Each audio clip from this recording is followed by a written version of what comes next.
There is growing concern and condemnation as France introduces a bill to end what it calls Islamic fundamentalism. Amongst the notable measures is making school obligatory from age 3 with the ability to opt out in favour of homeschooling for special cases only. The measure is aimed at ending the so-called clandestine schools run by hardliners. Another article encourages mosques to register as places of worship so as to better identify them. Many of the nation's more than 2,600 mosques currently operate under rules for associations. Foreign funding for mosques, while not forbidden, would have to be declared if more than $12,000. The draft law could make it a crime punishable by fines and up to a year in prison for a doctor to provide a young woman with virginity certificates, sometimes demanded ahead of marriage.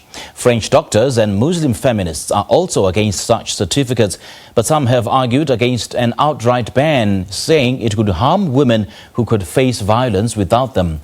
Among other regulations, the draft bill makes it an offence to share the personal information of a person in a way that sort of allows them to be identified or located by people who want to harm them.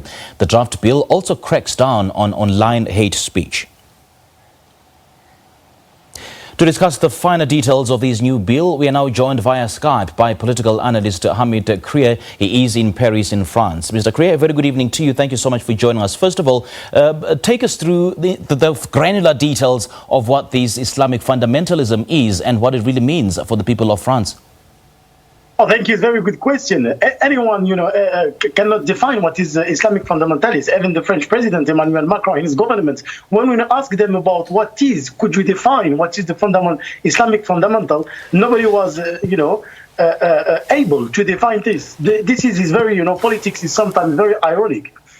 What we've seen today is the French government targeting Muslim people without even asking them, and there's no consultation about this law, which is so-called separatism. And this is very, a huge absurdity about the French Muslim, which are not, involved with the French government.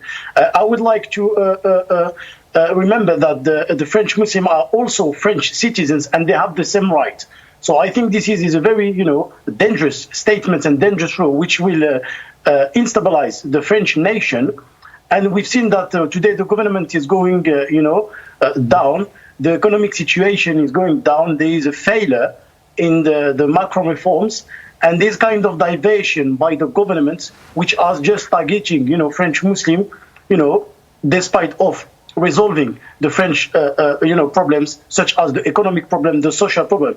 What we've seen also is during the last 2 weeks, a huge demonstration, against the French government, particularly and significantly against his policies, Macron policies, against the inequality that has taken so much place in France, which the elites, the French elites, have taken the all natural resources. There is not also, equality between the French citizens.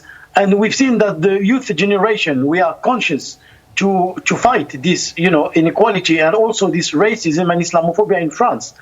This is the French government understood that. That's why Emmanuel Macron had delivered in an interview with one site, youth site, that when he said he has to, when he realized that there is police brutality, and he admitted as well that there is police brutality and there is, of course, unemployment in France, which is, dangerous for the stability of the nation. Well, Prime Minister Jean Castex has defended this bill, saying that it doesn't necessarily target religious freedom, but is aimed at targeting the nefarious ideology of Islamic or radical Islamism. Does he have a point, though? And is that explanation enough to quell the tensions? The explanation is not enough. That's what he said. But in the reality, Jean Castex is out of touch. He's an elite. He's from ENA, the national administration in France. He doesn't know even communities. He's not in the reality, in the ground, under the ground. So what we've seen today with this Prime Minister is out of touch, out of the reality.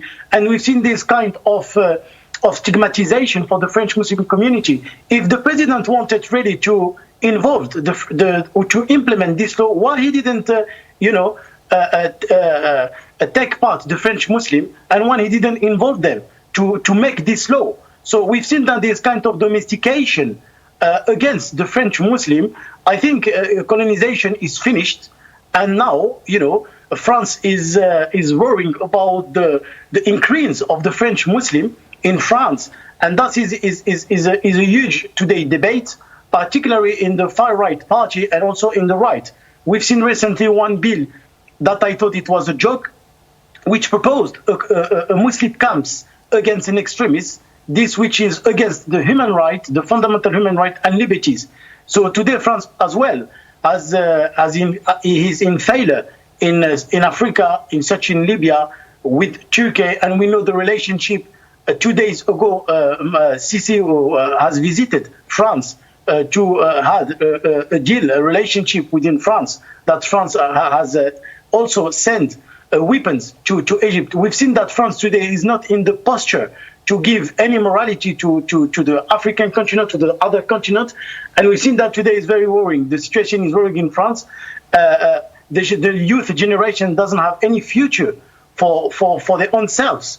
So President Macron knows that if he wants to run for the 2022, he has to come back to his left electors and to propose a really program for the next election in 2022.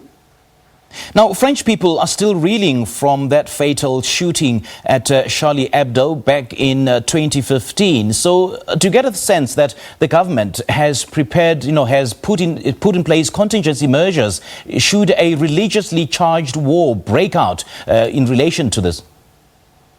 Yeah, but I would like beforehand to say that the barbaric attacks in Charlie Hebdo doesn't have any links with Islam, and the French government knows that. You've seen that in the recent 2 months ago when Emmanuel Macron has delivered a speech when he said that Islam is in crisis. We've seen the reaction in the Muslim world, not only in the Muslim world, but also in America, in UK, in many countries, that they criticize the double standard, the French double standard, the hypocrisy in the French elites, not in the French people. Every time I say that France is not racist, but the French elite is racist. We've seen that recently as well, the black French who was attacked by the police. We've seen the police brutality against him because of his color, not because he's white. We have to say the truth and the reality under the ground. Because he's black, he was attacked by the police, and this is the life of the minorities, such as the Arabic and the black in France. And that's why Emmanuel Macron today is worrying, because they don't have any proposal for the French society. We've seen today the economic crisis during the sanitary crisis in France with the COVID-19 has increased considerably and affected the French people.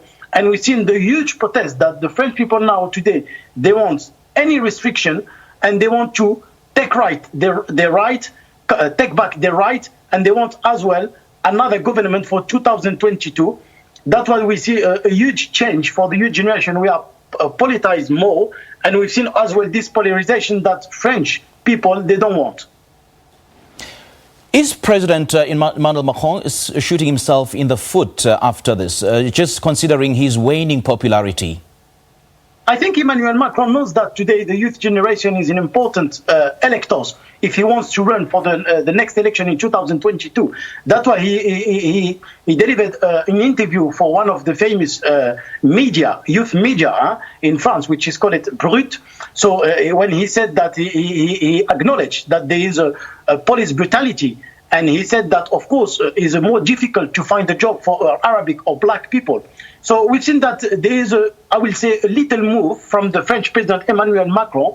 I as well advised the French President unofficially when I wrote 200 strategic notes to him, when I said to him when the Yellow Vest had been started in 2018, I prevented him from stopping, liberalizing the economy and giving more social, a fund for the French people, and giving more attention to the inequality which has taken so much place in France. But unfortunately, he didn't listen to me. So I think today the French generation, and particularly the youth generation, knows the stakes in France, and they understood that it's vital for them to be involved in the French politics for the 2022.